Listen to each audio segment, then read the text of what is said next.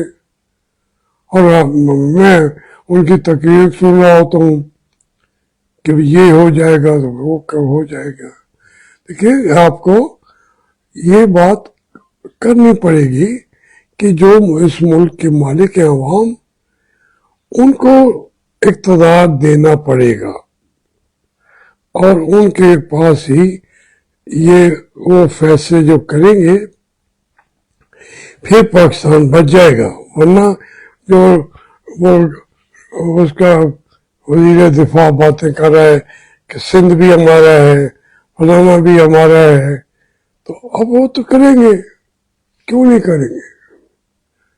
اس وقت تو لوگ کہتے تھے, اگر قائد اعظم کھڑا تھا تو لوگ کہتے جی یہ جو نہرو ہے یہ مسلمان ہے, اور یہ ان کے بڑے مسلمان تھے, اور یہ جو ہے پھر اور باتیں بھی کہتے تھے ان کے بارے میں کہ ان کا خاندان جو ہے وہاں براتھل ہاؤس میں پیدا ہوا ہے.